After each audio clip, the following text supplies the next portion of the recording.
আপনার জীবনের সব গুনাহ এক রাতেই মাফ হয়ে যেতে পারে, কিন্তু আপনি কি সেই রাতটা চিনতে পারবেন? রমজানের মধ্যের 10 দিন শেষ হয়ে গেছে, এখন শুরু হয়েছে মাগফিরাতের 10 দিন। আল্লাহর ক্ষমার দরজা এখন সবচেয়ে বেশি খোলা। আপনি যদি এই ভিডিও এখনই বন্ধ করেন, হয়তো এই সুযোগ আর আসবে না। আসসালামু আলাইকুম ওয়ারাহমাতুল্লাহি ওয়াবারাকাতুহু। প্রিয় ভাই ও বোনেরা, আপনারা সবাই জানেন রমজান মাস 3টি ভাগে বিভক্ত।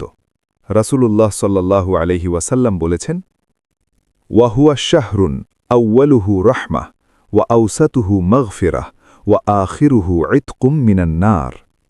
এই মাসের প্রথম 10 দিন রহমত, মধ্যের 10 দিন মাগফিরাত এবং শেষের 10 দিন জাহান্নাম থেকে মুক্তি। ইবনে খুজাইমা, হাদিস নং 1887। আজকে আমরা কথা বলবো মাগফিরাতের 10 দিন নিয়ে।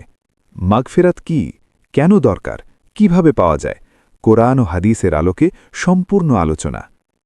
মাগফিরাত আরবি শব্দ গাফারা থেকে, অর্থ ঢেকে দেওয়া, মুছে দেওয়া, ক্ষমা করে দেওয়া। শুধু ক্ষমা নয়, আল্লাহ তাআলা গুনাহটাকে সম্পূর্ণ মুছে দেন। কিয়ামতের দিন আমলনামায় সেই গুনাহ থাকবেই না। আল্লাহ বলেন, কুল ইয়া ইবাদিয়াল্লাযীনা আসরাফু আলা আনফুসিহিম লা তাকনাতু মির রাহমাতিল্লাহ ইন্নাল্লাহা ইয়াগফিরুয যুনুবা জামিআ। বলুন, হে আমার বান্দারা, যারা নিজেদের উপর অত্যাচার করেছ, আল্লাহর রহমত থেকে নিরাশ হইও না, নিশ্চয়ই আল্লাহ সমস্ত গুনাহ মাফ করেন। সূরা জুমার 39-53। ভাই, সমস্ত গুনাহ, আল্লাহ বলেননি ছোট গুনাহ, বলেননি কিছু গুনাহ, বলেছেন আয-যুনুবা জামিআ, সব গুনাহ। একটু ভাবুন, আমরা প্রতিদিন কতটা গুনাহ করি? সকালে উঠে মিথ্যা কথা, চোখের গুনাহ, কানের গুনাহ, হিংসা, অহংকার, গীবত। রাসূলুল্লাহ সাল্লাল্লাহু আলাইহি ওয়াসাল্লাম বলেছেন, কুল্লু বানি আদম খাত্তাউন ওয়া খায়রুল খাত্তাঈনা আত-তাওয়াবুন। আদম সন্তান সবাই গুনাহগার, আর সর্বোত্তম গুনাহগার হল যারা তওবা করে। তিরমিজি, হাদিস নং 2449। আমরা গুনাহ করব, এটা স্বাভাবিক, কিন্তু আল্লাহ কি চান যে আমরা সেই গুনাহ নিয়ে ডুবে থাকি? না, আল্লাহ চান আমরা ফিরে আসি, আর রমজানের এই 10টা দিন সেই ফেরার সবচেয়ে বড় সুযোগ। মাগফিরাত চাওয়ার উদ্দেশ্য কি হওয়া উচিত? অনেকে ভাবেন গুনাহ মাফ হলেই হলো, আবার করব। এটা তওবা নয়, এটা আল্লাহর সাথে প্রতারণা। সত্যিকারের মাগফিরাত চাওয়ার 3টি শর্ত: 1. গুনাহ সম্পূর্ণ ছেড়ে দেওয়া, 2. মনে মনে অনুতপ্ত হওয়া, 3. আর কখনো সেই গুনাহে ফিরে না যাওয়ার দৃঢ় নিয়ত। আল্লাহ বলেন, ইয়া আইয়ুহাল্লাযীনা আমানু তুবু ইলাল্লাহি তাওবাতান নাসুহা। হে মুমিনরা, আল্লাহর কাছে খাঁটি তওবা করো। সূরা তাহরিম 66-8। তাওবাতুন নাসুহা, খাঁটি তওবা, এমন তওবা যে তওবার পর আর পেছনে ফেরা নেই। এখন শুনুন, মাগফিরাত পেলে কি পাবেন। প্রথম লাভ, জান্নাত। ওয়াসারিউ ইলা মাগফিরাতিম মির রাব্বিকুম ওয়া জান্নাতিন আরদুহাস সামাওয়াতু ওয়াল আরদ। তোমরা দ্রুত ধাবিত হও তোমাদের রবের মাগফিরাতের দিকে এবং সেই জান্নাতের দিকে যার প্রশস্ততা আকাশ ও জমিনের সমান। সূরা আলে ইমরান 3:133। দ্বিতীয় লাভ, দুনিয়ায় বরকত। নূহ আলাইহিস সালাম তার কওমকে বলেছিলেন, ফাকুলতু ইস্তাগফিরু রাব্বাকুম ইন্নাহু কানা গাফফারা ইউরসিলিস সামাআ আলাইকুম মিদরারা ওয়া ইউমদিদকুম বিআমওয়ালিন ওয়া বানিন। তোমরা তোমাদের রবের কাছে ক্ষমা চাও, তিনি বৃষ্টি পাঠাবেন, সম্পদ দেবেন, সন্তান দেবেন। সূরা নূহ 71:10-12।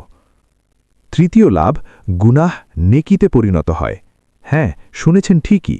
রাসূলুল্লাহ সাল্লাল্লাহু আলাইহি ওয়াসাল্লাম বলেছেন, ইউবাদ্দিলুল্লাহু সাইয়্যাতিহিম হাসানাত। আল্লাহ তাদের গুনাহগুলোকে নেকিতে পরিবর্তন করে দেবেন। সূরা ফুরকান 25-70। ভাই, এই হলো আমার আল্লাহ, যিনি শুধু মাফ করেন না, গুনাহকে নেকিতে পরিণত করেন। এই 10 দিনে কি করবেন? রাসূলুল্লাহ সাল্লাল্লাহু আলাইহি ওয়াসাল্লাম একটি দোয়া শিখিয়েছেন, সাইয়্যিদাতুল ইস্তিগফার, ইস্তিগফারের সর্দার। আল্লাহুম্মা আনতা রাব্বি লা ইলাহা ইল্লা আনত খালাকতানি ওয়া আনা আবদুক ওয়া আনা আলা আহদিকা ওয়া ওয়া'দিকা মাস্তাতা'ত আউযু বিকা মিন শাররি মা সানা'ত أبوء لك بنعمتك علي وأبوء بذنبي فاغفر لي فإنه لا يغفر الذنوب إلا أنت রাসূলুল্লাহ সাল্লাল্লাহু আলাইহি ওয়াসাল্লাম বলেছেন, যে ব্যক্তি দৃঢ় বিশ্বাসের সাথে সকালে এই দোয়া পড়বে এবং সেই দিন সন্ধ্যার আগে মারা যাবে সে জান্নাতি, আর যে রাতে পড়বে এবং ভোরের আগে মারা যাবে সেও জান্নাতি। বুখারী হাদিস নং 6306। এই 10 দিনে প্রতিদিন করুন: 1 ফজরের পর 100 বার ইস্তেগফার, 2 তারাবিহতে মনোযোগ দিন, 3 রাতে উঠে তাহাজ্জুদ পড়ুন, 4 বেশি বেশি তাঁদুন আল্লাহর কাছে। একটা ছোট ঘটনা শুনুন। হযরত উমর রাদিয়াল্লাহু আনহু একবার কাঁদতে কাঁদতে বললেন, হায়, আমি জানি না আল্লাহ আমাকে মাফ করবেন কিনা। এই উমর, যিনি জান্নাতের সুসংবাদ পেয়েছেন, তিনিও আল্লাহর কাছে এভাবে কাঁদতেন। আর আমরা? ভাই, আমার ভাই, এই মাগফিরাতের 10 দিন হয়তো আপনার জীবনে শেষবার এসেছে। কেউ বলতে পারে না আগামী রমজান আমার জীবনে আসবে কিনা। এখনই সুযোগ। মাথা নত করুন আল্লাহর সামনে, বলুন, ইয়া গফফার, হে মহা ক্ষমাশীল, আমাকে মাফ করে দাও। ভাই ও বোনেরা, যদি এই ভিডিও আপনার কাজে এসে থাকে, যদি একটু হলেও হৃদয় নরম হয়ে থাকে, এখনই ডেইলি ইসলামিক রিফ্লেকশনস চ্যানেলে সাবস্ক্রাইব করুন, বেল আইকনে ক্লিক করুন, যাতে রমজানের প্রতিটি মূল্যবান আলোচনা আপনার কাছে পৌঁছায়। এই ভিডিওটা শেয়ার করুন আপনার পরিবার ও বন্ধুদের সাথে। হয়তো আপনার একটি শেয়ার কারো জীবন বদলে দেবে। আল্লাহ আমাদের সবাইকে মাগফিরাত দান করুন। আমিন। আসসালামু আলাইকুম।